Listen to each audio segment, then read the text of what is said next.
Good evening, everyone. We are going to cover our Gettysburg trip tonight. We got lots of photos and some video of some pretty neat stuff. So hope everyone's in and watch us tonight on Unraveling the Darkness special Gettysburg episode.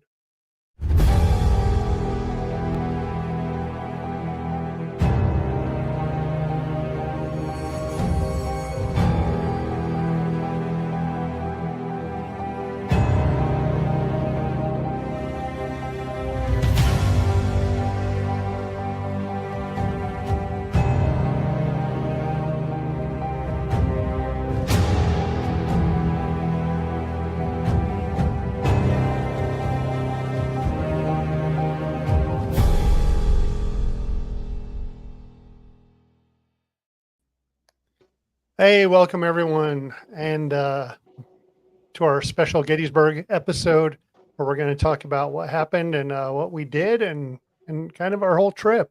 It was really kind of fun. Of course, Jason's over here, and the rest of the WoW team, Gina and Michelle. So, hey guys. If you have any questions as we go along, there were some cool places. We'll answer what we can. Please ask over here in the comments, and we'll get you answered. So I think we're going to go kind of day by day as we did things. Of course, we all flew out there, and Michelle had to leave super early in the morning. Worth it. Yeah. What time did you get out of your house? I think 1:30 a.m. if I remember right. Yeah. Wow. Got just a little bit of sleep. I am not even thinking about bedtime at that time yet. Yeah. Oh, Like, it's I'm way like- I'm past right my in the- bedtime. Man, I'm like right in the middle of a good horror movie at that time. Like, all right, I've got another hour and a half till I got to crash. Yeah, usually I am, but didn't work out that way. Yeah, I think that night I was up like every half hour, every hour, but on the half hour. Just couldn't sleep. I was so excited to get on the road and get going. Then we picked Jason up and Des, his wife, and headed down the road so we could catch our plane. Stopped at Dutch Brothers in Timnath, and gosh, I was so disappointed. I really needed coffee that morning, and it was not good. Oh, So we fly into Baltimore. We go down to get our luggage, and there's Michelle and Graham waiting for us. They'd been there a couple hours. So they left, so much before we did. Hey, the best place to people watch is an airport, so I'm sure you had yeah. lots It to really look is. yeah, it was hilarious watching people. at. I'm sure, Well, especially people like us that come out of the plane and then we're just instantly drenched, coming from like 30% humidity to 90. Oh, that It was like rough. a wall. Yeah, it really was. walk out, for us, it's so dry up here. Like you walk out there and it's almost like you have to chew the air to get anything, Yep. Like, Yeah. ugh. So yeah, it was crazy. I'm going to go ahead and present the pictures, and we can kind of talk about the days as we go. These are not all the pictures from our trip. If you go to the WoW page, you're going to see them over there, see everything over there. And I probably just messed that up. Yeah, we've got a whole group of picture takers, amateur. And yeah, we took a crap ton. So Yes, we did. So there's our little intro picture, and that was on our page. We did that as the guess where we're going type thing. And quite a few people did guess. Yep. Here we are, all in the car, happy to be on our way. in our wicked awesome minivan, by the way. Yeah, Chrysler It was pretty Pacifica. cool. it was pretty nice. It was. We stopped for dinner in, I think it was Emmitsburg at the Carriage House. Graham kind of found that one in between service. Awesome And, find. Yeah, such a good find. So that was great. And they had really good food too. Yeah, we walk in, I'm wearing basketball shorts. We're all just chill. And they were so nice. It was such a fancy place. And they were just like, yeah, come on in, have a seat. They didn't care in the least. It was awesome. Yeah. Oh, and once our waitress found out we were paranormal investigators, she had some good tips and tricks and stories for us. Yeah, Yeah, she it sure was did. Right. So the first day we got there, we didn't do a whole lot. It was kind of late, so we went into Walmart, came back to the house, kind of hung out, drove around Gettysburg a little bit. But the second day, we got up early and drove into DC. Now I had looked at how long it takes to get into DC, and we had 9 o'clock tickets to go to Ford's Theater, which is where we're at in this photo. It said an hour and a half for like the week I was leading up to it, right? Wake up that morning and all of a sudden it's 2.5 hours. And I'm like, ah. So they did squeeze us in. We got to hear a cool ranger talk about the building, and gosh, it is an amazing building. For the amount of people that they push through that site every day, I was really surprised how willing they were to work with us with our tickets. Coming in from out of town and let them know. And they were just like, yeah, dude, show up. We'll get you in the museum tour and all that. Just let us know. And it was, right. I mean, and they're pushing probably 1,000+ people through a day easy. Yeah, 15 minutes late. So they put us to the 9:30 slot, and yeah, real accommodating. So we got Kayleen, Michelle, so happy for you. What a great spooky trip. Casey, hi. This is in the theater part, and the Rangers talking to us, tell us all about the place. Again, most of the photos are going to be over on our page, but I did save or bring some over.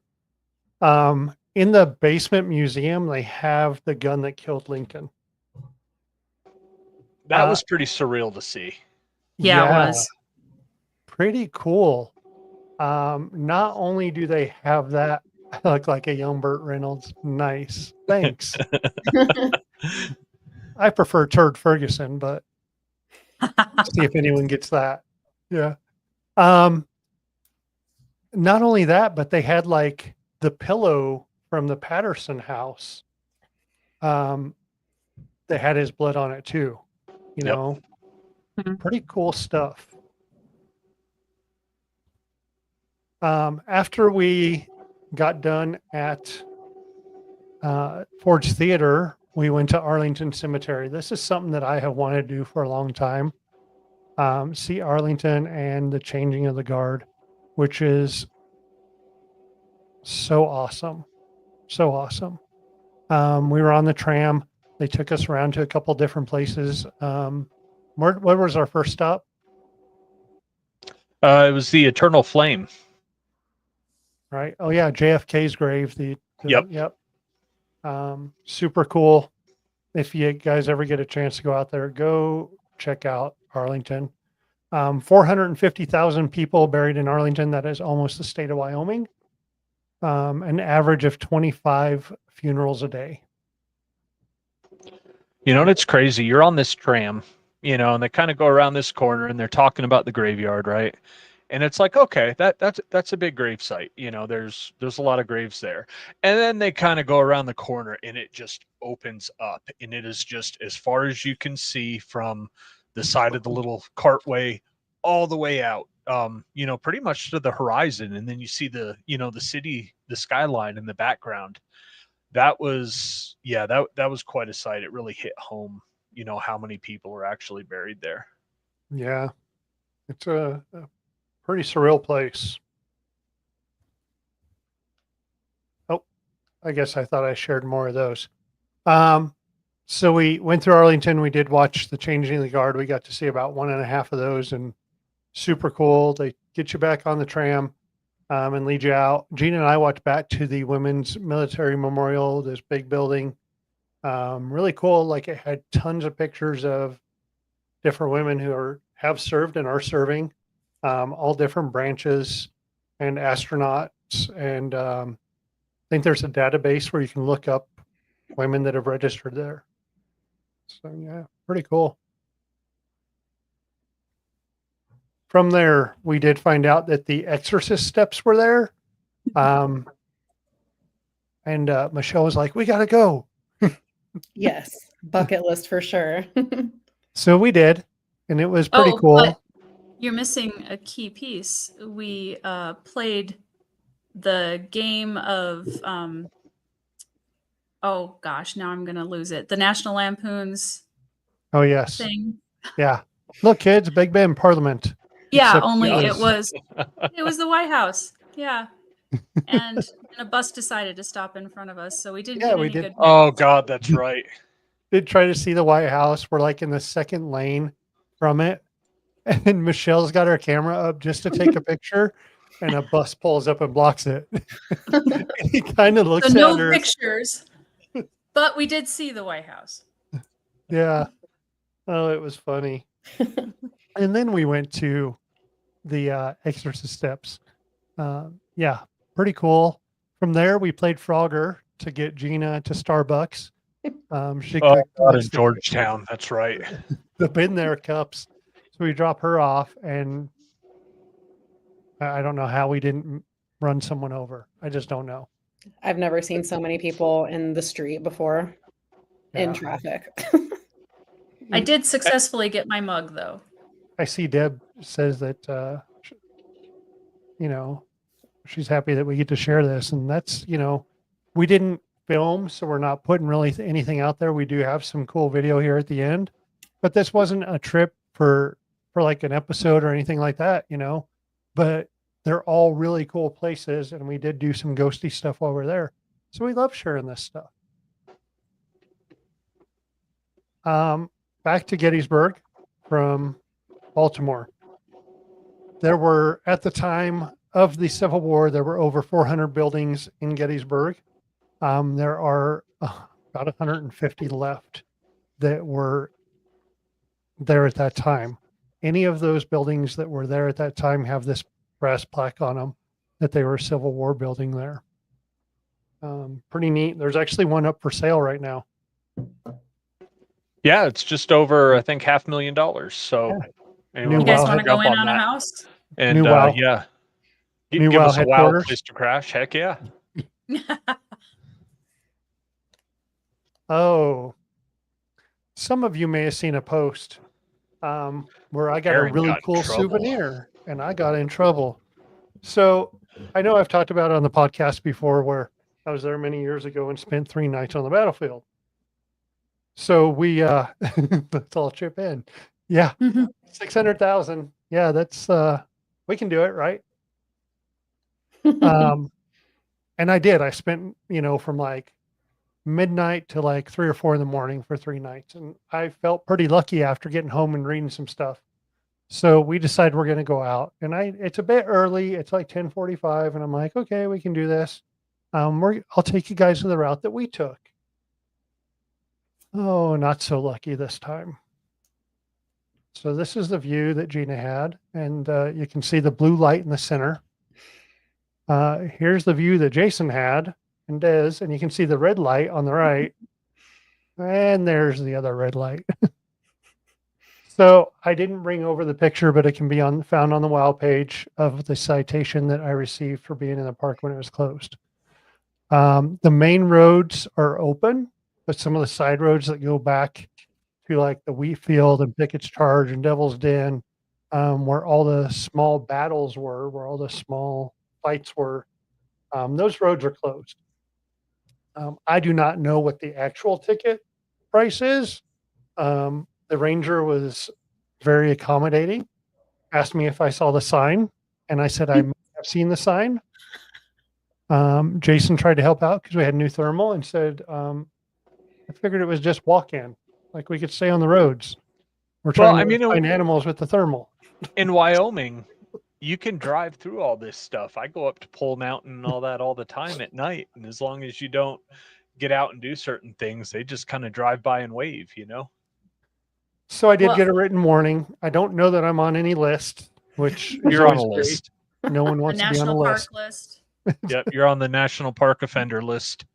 But the coolest part of that whole thing was when he just gave you the warning and we had asked him, hey, how long have you been here? He said 2.5 years. But he had been a park ranger for much longer than that.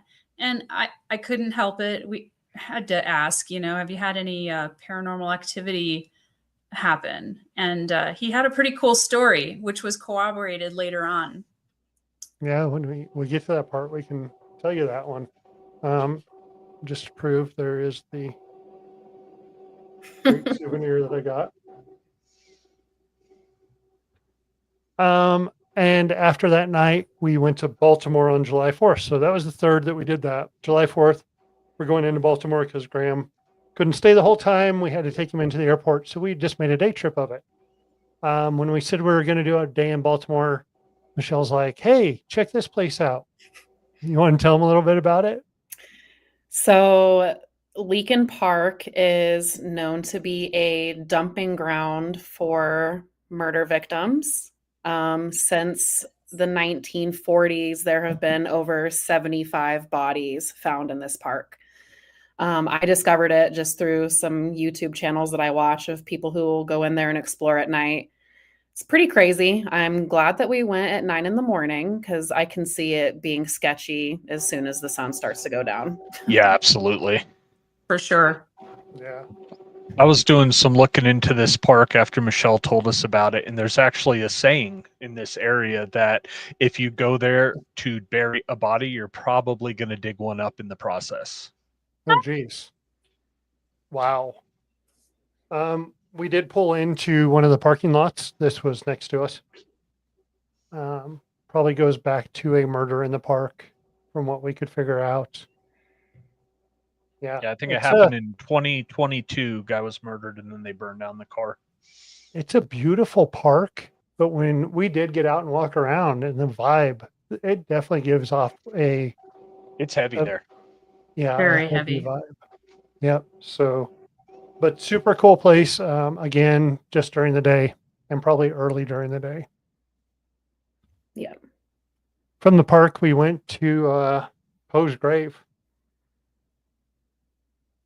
He's buried there. Gina's a little bummed that she didn't get a shirt. Yeah, there's a shirt that I was hoping to get, or well, that I saw and then didn't get. That was dumb. What? I'm just a Poe boy from a Poe family. Yeah, All the Poe but puns. Yep. Yeah. yes, Michelle did get a great shirt. I Deb, put I the see your Poe in comment. poetry. Yes. Deb, I see your comment over there about framing my ticket, and I am. I just haven't made it. You know, I came right back and went right to work, and I haven't made it to go get a frame yet. We did go to the aquarium, and then afterwards, got on a pirate ship. We did get T-boned, almost. Jason saved us. It was just a little nudge to the back. Big area. Yeah, that would have sucked to go down in the harbor. Yeah. Yes. Oh, those would have been some real interesting memories. At least Yeah. you were wearing Right? life jackets. Yeah. At the aquarium, Megalodon jaw. I still believe these things exist. We do not know 2/3 of the ocean. Gina's going to shake her head because she's like, oh, come on. It would fit all four of us. We've Such a all read cool- the Meg. We know that it's possible. Super cool aquarium. Lots of cool things in there. A shark that blends into the reef, the coral reef that, you know, this volunteer teenager was telling us about and stuff. And it's a really neat place. And then, no, we're out of order. Anyway, Yeah, some point Anthony, we did. That's my favorite marine legend too. I love the idea that there's a school bus sized shark, you know, still hiding, and I don't know, just that and the Kraken. I love all the old marine legends going on. So yeah, so on the 3rd, back a day, we did go to the Jenny Wade house. She was the only civilian killed during the Gettysburg battle. There might have been others that got injured or something like that, but she's the one that died the 3rd day of the battle. It's a cool building. Well, they did a really good job of keeping its Civil War period integrity. Yeah. Yeah, and even the stuff, because a lot of stuff in these houses are, they called them reproductions, but I think they staged the houses really well and found stuff that really kind of put you back to the time period, right, when you're walking through. Yes, the there was a couple of things. Two original that were, pieces, yeah. Yeah, Oops, sorry. the breadboard Yep. Jenny Wade was actually using was still Yep. there. Yeah. Wasn't it a dough box or a flower box or something? A flower box with a breadboard on top of it, probably where Okay. she was kneading the dough. Right. And then on the other side, it was actually a duplex, and there was a family that lived on the other side. And there's an original clock over there to the building. So yeah, pretty neat. We did a ton of pictures there. You'll find those on our page again. Got to bring this comment up real quick, Aaron. Yep.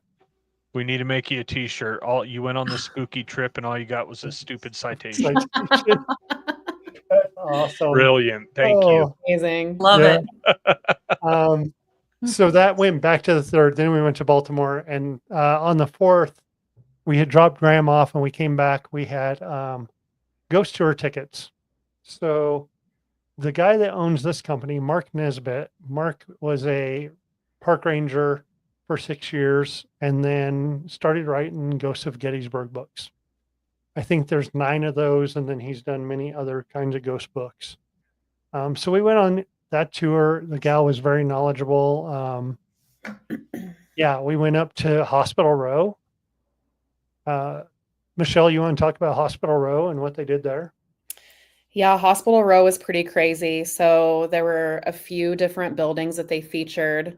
The first one was a prison that they had turned into a hospital. And they said that they were taking the cell doors off the cells and making those into like gurneys and hospital beds. And then the building across the street from the prison was a school, which now that I think about it is kind of funny to have a prison across the street from a school. But that building was turned into a hospital. And then the building next door to the school was a church, and they used that building as a hospital. And these buildings are all just like right next to each other. So kind of crazy that they were in such need of medical care that they just ended up turning all of these buildings into hospitals, you know, to take care of people. Right. Yeah, Gina, and they were talking about how, so many amputations were taking place. They were just tossing the limbs out the window, and there would be piles of limbs just out in the yard, from all these injured soldiers.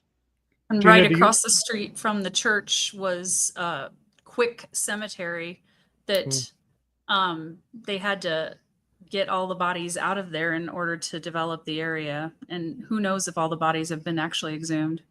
Right.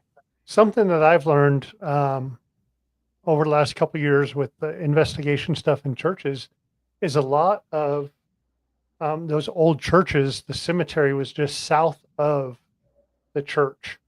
So like St. Mark's here in Cheyenne, that's supposedly haunted, right? There's that bank across the street. There used to be a church there, or there used to be a cemetery there.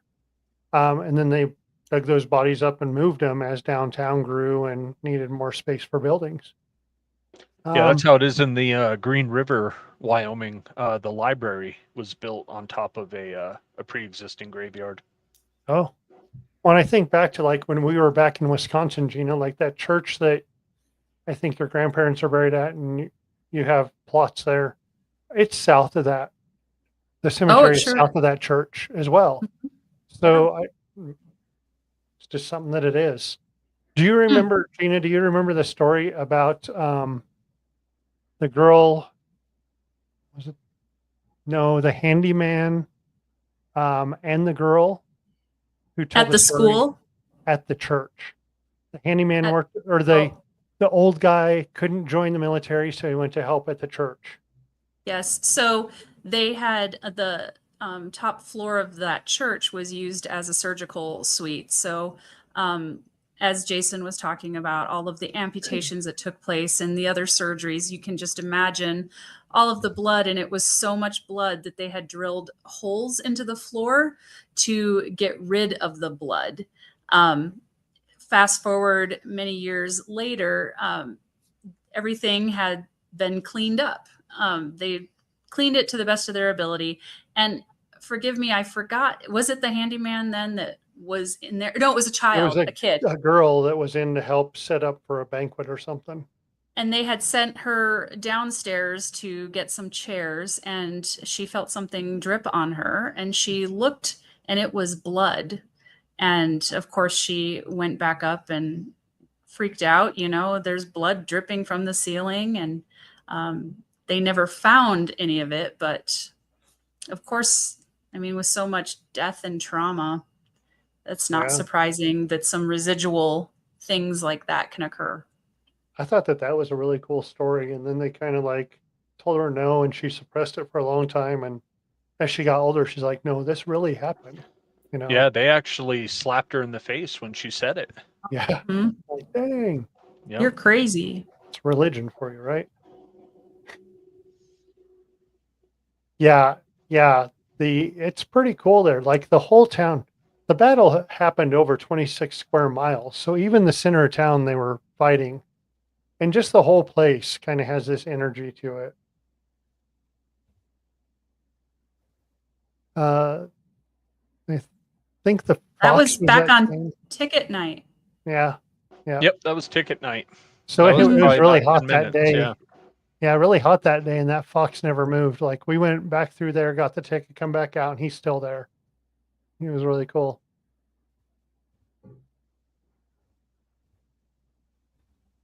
Sorry.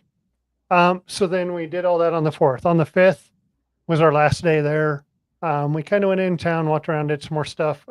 We went shopping while we were there. The one store has these boxes with like glass in the front of them. I'm going to try to hold mine up, and I know it's a little, I'm on a little screen here, but you can buy like these boxes that have different things in them that they have gotten out of fields. And Jason's holding his up too. So there's like bullet and China. This one I thought was really cool because there's a thimble. So yeah, pretty neat stuff. So we got some of those, and then we found it. We did the tour, the bus tour.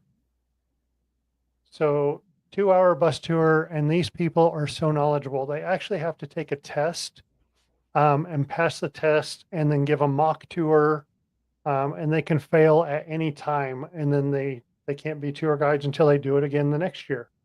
The guy that we had has done it for 24 years. He's super knowledgeable. Yeah, he was great. The first place we stopped at was the Wisconsin Monument. So where these the little fights happened, because the big battle, but you had all these little fights through over the days. They would have markers where it started or where it finished. And then it'll tell you how many guys were in the group, how many died, got wounded, you know. Gina, of course, talked to him because she's from Wisconsin. Can you tell him what you guys, he like looked something up or something? Yes. So the first stop we had was at one of the Wisconsin Regiment memorials, and he had explained about the memorials at that point, and he asked if anyone in the group was from Wisconsin. I am originally from there, born and raised a cheesehead. I fondly say I have cheese in my veins, but not in a gross way. Well, he had asked me, what city or county am I from? I told him I'm from La Crosse County. After he was finished with the big talk and everybody was walking back to the bus, he brought a notebook that he had in his pocket. And this man, such a wealth of knowledge regarding the Civil War and Gettysburg. He has his book by states, and then broken down into counties of each state. And he was able to tell me that 2 men died in that battle from La Crosse County. And then at that point, he pointed just a little bit further down and said, if you want to take a picture of their memorial, that regiment is right underneath those trees over there. So that's pretty cool. Yeah, it was really neat. After we did that tour, then we actually went up to, we stopped at Little Round Top. When we got home, Gina and I just finished watching the 1993 movie Gettysburg. And I think Lieutenant, he ended up becoming a general, Chamberlain. That dude was like a badass. At one point they were all out and he's like, okay, bayonets, and we go fight with bayonets. And so they run down and it was just nuts. But we're up on top of Little Round Top, and again, there's monuments up there, there's pictures. All the stuff can be seen on the Way Out West page. I thought it was pretty cool because Jason started telling me about when he was a soldier and fighting, and stuff. The whole thing was high ground. Gettysburg was won because of high ground. The Union was on Little Round Top and on Big Round Top, and it's like big granite rocks all the way down. So they had high ground, and they were hiding behind these rocks and able to shoot down the hill at Union soldiers. And then I have Jason telling me we were opposite when I was fighting. We were down there on the low ground, and it's no wonder we were getting hammered the way we were now that I can see it from this perspective. And boy, that was I'm kind of pretty eye-opening for some of these things that, our current guys go through, and getting to hear it from that side was pretty cool. Yeah, so thank fighting you. in the mountains is Thank no you so joke. much for sharing And that. yeah, absolutely. Because fighting in the mountains is no joke. And I kind of joked about it when we were up there. Thank God for air support, because it would be really hard to gain superiority in a situation like that. A steep hill going up, very little dead space or spaces to hide in. As you advance up, it was really, Yeah. really humbling, I guess, Pretty to crazy. look at that and imagine these guys fighting back then. So we did the tour, and then we found on the tour, the first place they took us was down Seminary Ridge. That's where the Confederates had come in and set up. Because they came around Gettysburg and set up on one end and then worked this fish hook, right? That road was not closed. So I noticed that when we were on tour, I'm like, oh, this road isn't closed. So we're like, okay, this is where we're coming back. So it's our last night. We decided to go out and do some investigation stuff again. This is kind of where we stopped. There's cannons all along this road. Our tour guide told us for every 2 cannons, imagine 6. And these cannons were just lined up down this road. And I'm like, holy cow, 6 for every 2. I think he said there's 450 cannons there now from the Civil War time. Pretty crazy. This is down our road. This is where we actually stopped to investigate. And it was pretty cool. We set a rim up on the cannon, and we had the yes, no right down here. We were getting some intelligent responses with the yes, no. And we were getting some footsteps around us. Jason and Michelle, you guys saw something in the road to our right? Yeah, so that was after, we did some things to kind of, I guess, amplify the activity. We really seemed to switch it on. We decided to play some Civil War bugle calls from our cell phone. And the night had started out, we were getting good responses on the yes, no, pretty intelligent responses, but not a whole lot else. It was pretty chill. Just kind of like having a conversation. I started playing Civil War bugle calls, and it was like it just, opened the floodgates. We started getting footsteps in the woods behind us. Michelle and I both looked to the left and saw a dark figure in the road, probably 20, 25 yards from us. And we both acknowledged it at the exact same time. We were running the thermal at the time. Aaron was able to verify there was no one standing there. Yep. And then I look over and I see, Michelle sitting next to me on my left, and I see this arm sticking out almost like it's her arm, and then it opens like it's dropping something. And I turn on my flashlight and I said, "Did you just have your arm up?" Michelle's like, "No, I've just been chilling like this the whole time." So yeah, things really, really started to pick up once we played those bugle calls. Yeah. And Super we crazy. we got the name Marilyn on the necrotic app, or necrometer, sorry. And then, started getting footsteps in the woods. Do you want to take it, Michelle? Yeah, so we had a REM pod set up kind of behind us. We ended up kind of flipping around. We were facing like the cannon area at first, and then we were hearing so many noises behind us in the forest that we ended up kind of flipping around and facing that way. So we had put the REM pod kind of behind the van where that was parked, and that started to go off. And then, yeah, we got a few different things about Maryland from your app, which was really crazy. But we were hearing a lot of movement coming out of the forest. And initially, my brain was telling me that it was like a large animal or a human. Yep. And then we had checked on the thermal cam and nothing. We could obviously see, we had seen wildlife through the camera before. So we knew that, we could see it there. Well, we had a And- fox that was like 35 yards away from us, just chilling the whole night Mhm. right there. Yeah, but it was pretty crazy. We heard a whistle, a human whistle at one point.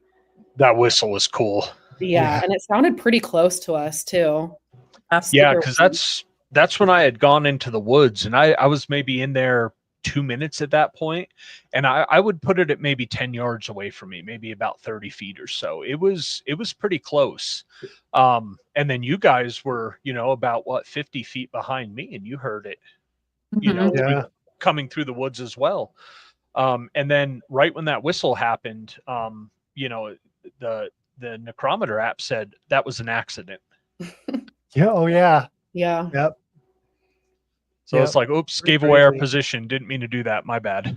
Mhm. Let's stop at the whistle and finish out the pictures, because we do have the thermal that Cool. picks up at the whistle, and then we can talk about the rest of because that's where it gets crazy. And thank you very much, Jason. I appreciate it. It was my pleasure, man. Last day we want to get some battlefield type shots, so we went out and got some stuff. And That's Leakin from Park. Leakin Park, oh, yeah. that's from Lincoln. Yep. Yep. So yeah, battlefield. We did a couple of pictures at one cannon with Michelle's Polaroid, and both of those were blurry. So we did one when we got there, and it was blurry. And then we went and did some at some other cannons, and we come back, and the light was really good at that cannon. Mhm. I was like, let's do it again, because it's really good light. And that one was blurry. So I don't know what was going on at that cannon, but both the pictures at two different times, probably close to 10 minutes apart, were both Yeah. blurry, which was pretty cool.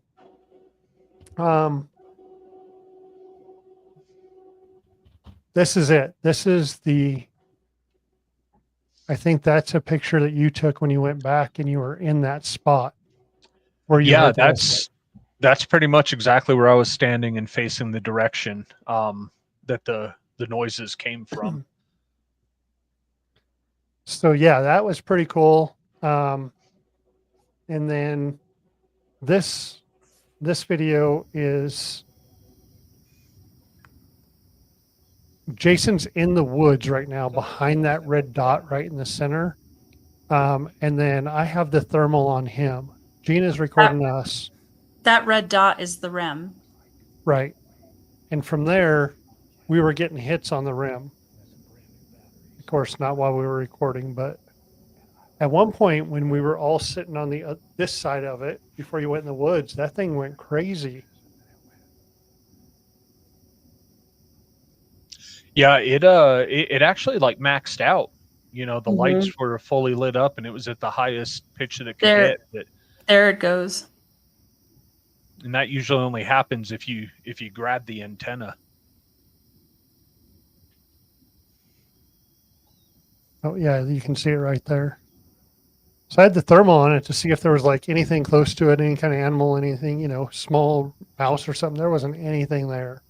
Yeah, because Michelle had a great idea. She was like, I wonder if there's a mouse checking it out. And I think that's some PTSD from our previous trip that we did with the circus mouse. Yeah. Oh, y'all are going to get to see the circus mouse. Yep. That's going to be an episode, That's season coming. 2. Yeah, circus mouse. Beware Love the it. circus mouse. Yeah. So there's that. I'll show the thermal stuff, and then you can show the video that you had done when you Cool. were Yeah. in the After you woods. show the thermal, I'll kind of explain what happened, and then I'll show the video that kind of maps it out. So there's 3 because it records in 30 seconds. This is me finding him, and you're going to see him kind of put his flashlight up and kind of hunch forward because there was a loud like something stepped on a branch or something.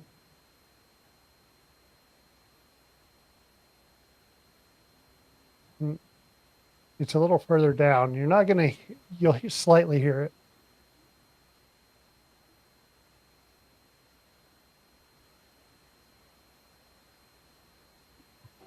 I think the main point of this video is you can see the heat source I'm putting out, and you just scan that entire wood line that we were at, and there's no other heat sources in there.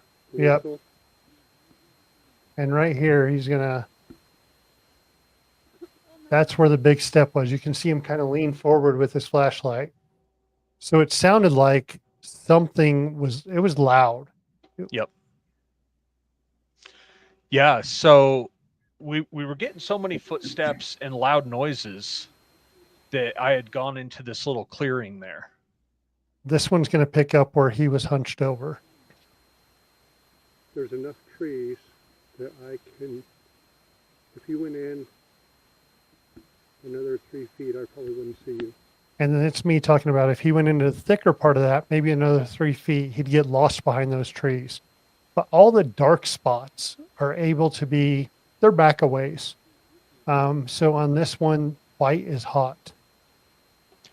Yeah, and this thermal has an 1,800 yard range. It is more than sensitive enough to pick up, you know, through trees and vegetation at 50 yards.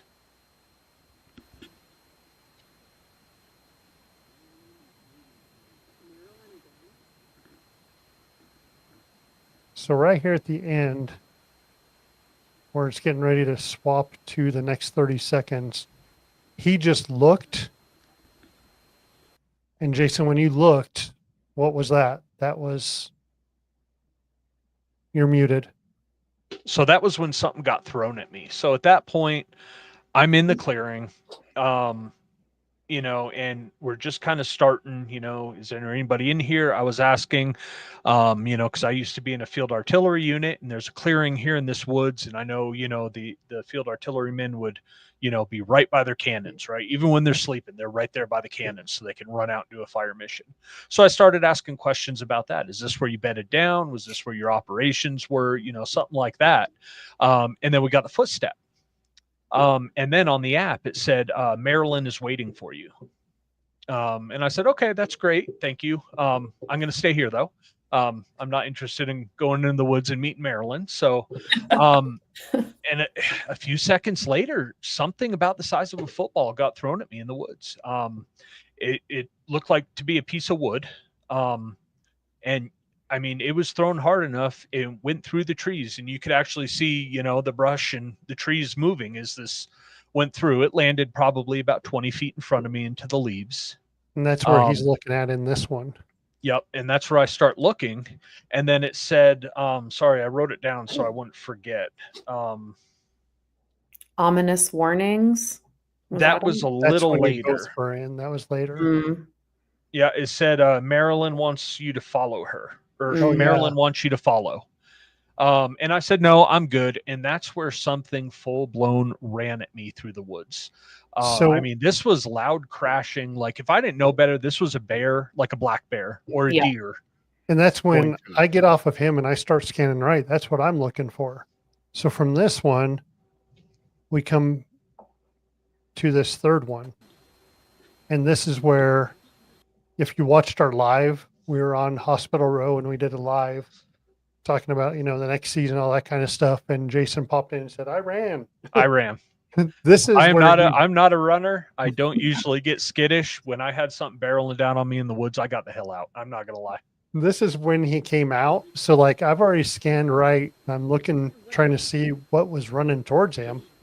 And I turn back to the left and he's right here, like on top of us right there. And I just look, I'm like, oh, you're here. Yeah. I bounced out quick. I got it. That's the most intense paranormal experience I've ever had. And having that thermal really, really helped, you know, validate what was going on. Mm-hmm. When we went down to the Bigfoot Festival, Russell Acord. Yes. He's on Expedition Bigfoot. Good. Yeah, told us to message him, and he'd give us some good recommendations. Yeah. So the thermal that we got is from Pard, and it's the Sphinx, and it has a very large screen, which is great. You know, it's not one of those $300 Go Stop ones, Yep. which we were actually looking at the time. Nice Yeah, little handle on it. This is the real deal here. Like I Like- said, it's got an 1,800 yard range. And this is kind of, this recommendation kind of came from like the king of thermal imaging. This guy, has $40,000 invested in civilian grade gear. And shout out to Russell. He was cool enough to respond on Facebook. Give me the recommendation, tell me a little bit about it. He's very, very open with, the equipment that he uses. So that was really cool of him. Yeah. So then Jason has some footage here. I'm going to add that in, and then you All can right, explain so this that. is where I was standing here, and from right in there, something came crashing at me and threw something at me. Yeah, so as you can see in the woods there, and I'll just rewind a little bit. We won't play it, but we'll just kind of keep it like that. I mean, you can see I've got a decently bright flashlight, and you can see a good ways into the woods. And I'm sitting there scanning left and right with the flashlight because I'm starting to get a little, sketched out with all the stuff that was going on. And you could see nothing. There was no eye shine. While I had the light on, nothing moved. And then, like I've said a couple times now, zero, the only thermal hit in the woods was me. And I'm a big guy. I'm probably half the size of a black bear. So if you could see me, you'd see a black bear or a deer or something like that with how close it was. I wish we could have found what was throwing. I know. Yep. Because it was loud when it landed. Yep. Yeah, we all heard it. The step that broke branches, and then that got thrown, and it was just as loud as whatever stepped on a branch. Yep. But and then as the we were crashing sitting through there the with woods, yeah. with those, I felt like all the footsteps when we were even sitting by the cannons, like all those footsteps were just closing in on us. And I think, that was just the backside of it. Well, that's why, we were sitting there and I looked at you guys and I was like, I feel like they're surrounding us now. Like, Yeah. It felt like it was coming from all sides and they were closing in. Yep.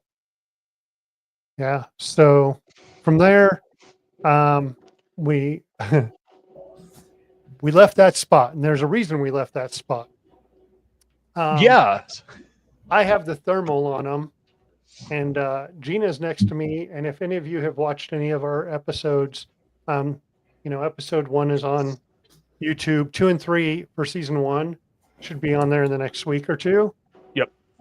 Just need to edit out one little thing, and then it's on there. If you haven't seen anything where Gina talks to us, like she's in tune and the spirits talk to her. And when they start talking, I'll ask questions back and she'll tell me what she's hearing and that kind of stuff. This time I didn't ask any questions. I'm sitting there with the thermal and they have it in the woods. At this point, Jason and Michelle had gone back in. It does look a little Blair Witchy. It really does. Yeah. And it felt that way too. Just needed some hanging dolls and stuff, right? Yep. But I had stepped out or ran out, sorry. And, I had asked Michelle, I was like, look, can someone come back into this clearing with me? Because I want somebody else to see what it was like in there, that it's not, that there was nothing else in there with me physically. Right. Michelle was nice enough to, risk it and go in there and check it out. So they're back in the woods and I have the thermal on them, and Gina's standing next to me a little ways, and she walks up and she's like, as she's saying this, I hear your I think it was necrometer that you had going, maybe. Yep. So as Gina is saying, something is telling me, get the fuck out of here. You guys need to get the fuck out of here. As she says that, I hear from the woods, ominous warning. And I'm like, Jason, we need to go. Gina continues to say, leave now. Yep. You need to leave now. It got more and more insistent as What was You so know, interesting got- about that to me was I had been waiting to hear things since day one. I was so excited to get things and I got nothing. But that night, oh yes. The energy in that area also changed at that same time. It did.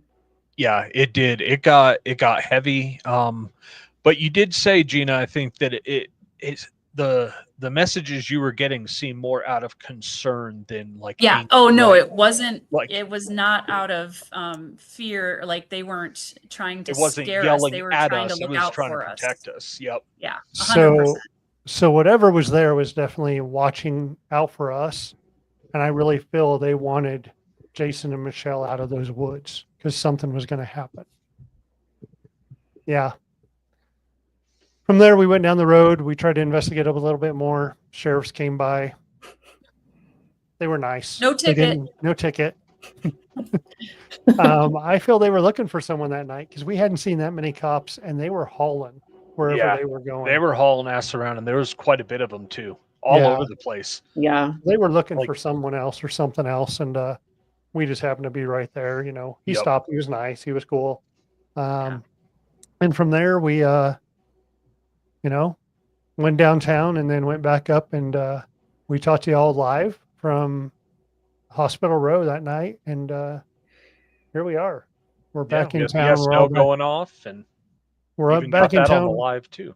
Yeah, yeah, it was pretty cool. And then, We had a slight detour on our flight back. yeah, Oh God, yeah. yeah. I'm sitting there Denver. watching the flight tracking app, and it's like, all right, you got 53 minutes left, and you're over, like South Central Nebraska. I'm like, all right, cool. A few minutes later, I'm like, I wonder where we're at, because once we get that close, I like to see how the airplane moves and all that. I'm a nerd, but I'm looking, and now we're up in North Central Nebraska, and it says like an hour and 22 minutes. I'm like, well, that's not right. Yeah. And then we moved up into South Dakota.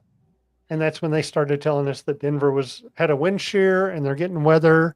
And we were diverted all the way to Salt Lake City and probably sit there for almost 2 hours. Yep. Yeah. Michelle was stuck in Indianapolis.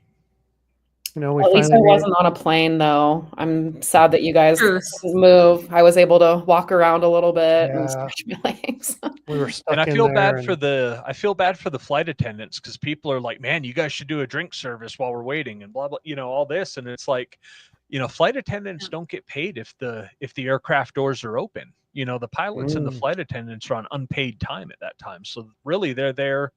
The pilot's nice enough to be giving us information, right? And still doing his thing. But yeah, they're not getting paid when the doors are open to the airplane. Yeah. And then we finally made it to Denver. Jason and Gina had the next day off. I had to work and got home, got the luggage out, put it downstairs, crawled into bed, and it was 2:15. So we should have been home about 9:30, and it was 2:15. So yeah, that was quite the That was trip the most that day. crowded I've ever seen DIA too. It was a Yeah. mess. That Yeah. train from the terminal baggage claim. I mean, that was almost like what you see on like the Japanese subways, where everyone's just sandwiched in, don't move, and we'll get there, Yeah. Yeah. Yeah. So we covered a lot. If y'all have any questions, anything, throw them in there real quick. We did not, I don't know what McCurdy Schoolhouse is. I think we probably saw Gettysburg Elementary, but now I don't know what it would have been called then. Now it is like offices, the old schoolhouse's offices, and the old prison is the jail, and the church is still a church, and it's on High Street, so you can always go and look at that stuff.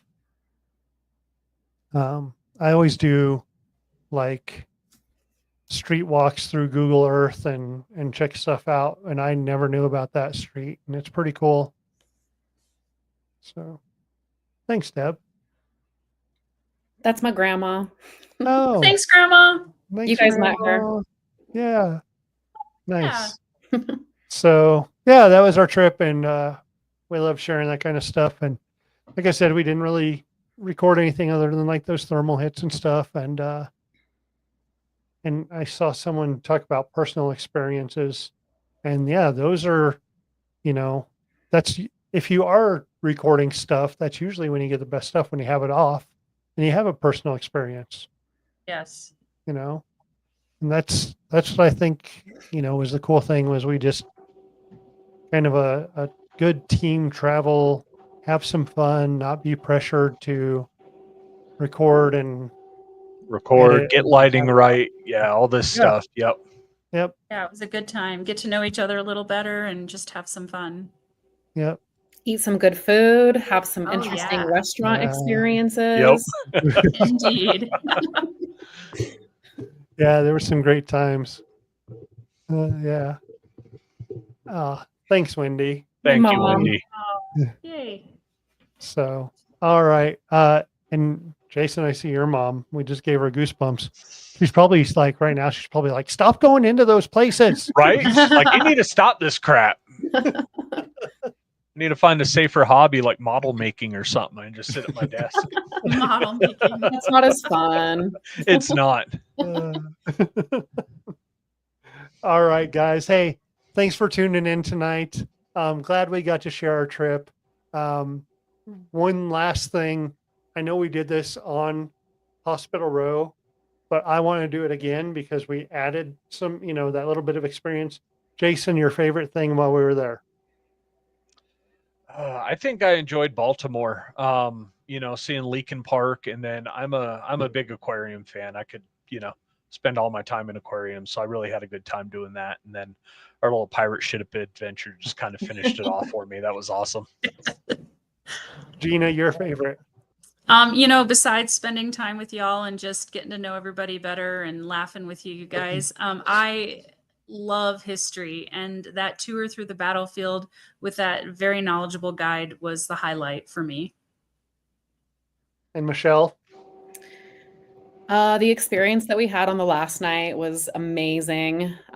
Besides that, I would probably say the Exorcist steps in Georgetown. That was a big bucket list check off for me. So I'm really glad that we went there. Yay. So one more thing I think we at least need to briefly talk about, Aaron, is the shared experience, or the correlating experiences between the park ranger and the tour guide. Oh, yes. I wanted to do that when I talked about Mark. So Mark Nesbitt, the guy that wrote the Haunted Gettysburg books, park ranger for 6 years. So we're talking to him, and you guys watch out for him because we talked to him and he's going to come on the podcast. I'm excited for that one. He has a lot of cool experiences and a lot of books, and we're going to talk about all that stuff. But when he was in the Ranger Service, they have 4 houses that they stay at that are on the battlefields. One of them is in the cemetery where all the soldiers are buried. And his experience was, and you can find a podcast and hear it because that's where I heard it. And then I asked him while I was there, I'm like, okay, what's your most memorable? And it's this one where he is staying at that house, and he hears a baby cry. So they go to find it, and they keep walking and they keep hearing a baby cry, but they can never find where this baby cry is coming from. They believe it's close to the orphanage, and he thinks it may have been coming from the orphanage. So when the ranger pulled us over in the park, Gina asked him, hey, what's your, have you had anything happen? And he told her, Gina, if you'd like to. He had told us that, there was this house in the same house that he had heard a baby cry, and he got a fellow ranger to try to go find this baby. And every time they got to where they thought the baby was, the sound came from further away. Which could have been the orphanage. Yep. Yeah. So when Mark Nesbitt told us that, we were just like, holy crap, dude, we just heard a correlating story. And his mind was blown. He was like, get out of here. I've never heard anybody else describe that experience. And we were able to give them that, which is so cool. Yeah. And the young ranger's only been there 2.5 years. So yeah, super cool. My favorite, just so I can finish that out, would be Arlington Cemetery, changing of the guard, something I've always wanted to see. So like your Exorcist steps, that's a check in my bucket list. And then the next favorite was the fact that we could invite you guys and you could come, and I got to see you guys experience Gettysburg the way I did the first time. Yeah. Yeah. Yeah, such this cool was a place. wonderful trip, and going with y'all was just wonderful. So I know me and Des had a blast. Yes, Yeah. it was amazing. It's so great being around like-minded people who just want to do creepy shit like me. Yep. Yeah, it's That's also us. cool to know that we can still remain friends and we still want to travel together after traveling together. Yes. That's a plus. So, Absolutely. yeah. Well, everyone, again, thank you for coming and listening to our Gettysburg stories, seeing our pictures. And next week, we have another guest on. We've had some great guests on this podcast. I think anytime we do these kind of trips, we may do this kind of thing and share them with you the best we can. You know, you get to see all of our experiences when we go and we film somewhere. But this personal stuff is just as good, you know? Yeah, So, absolutely. And, you know, we get to hear so many other people's stories doing the podcast that it's kind of nice to, you know, take a little time and share our experience with something, right? Something that we enjoy doing as well. So, all right, everyone. Thank you for watching tonight. Hopefully we see y'all Wednesday with our guest, and y'all have a good night. all right. See y'all Wednesday. Bye. Unraveling the Darkness would like to thank Horn Paranormal Research and Twinkle Twinkle Little Store for sponsoring our show. If you're craving more paranormal content, don't forget to check out our YouTube and Facebook channels at Way Out West Paranormal and Unraveling the Darkness. You can catch all of our episodes of Unraveling the Darkness on Apple Podcasts, Facebook, and YouTube. Be sure to like and subscribe as it helps others find the show and join in on the paranormal fun. Thank you so much for tuning in. Until next time, keep your lights on, stay safe, and remember, the truth is out there, and it might just be closer than you think.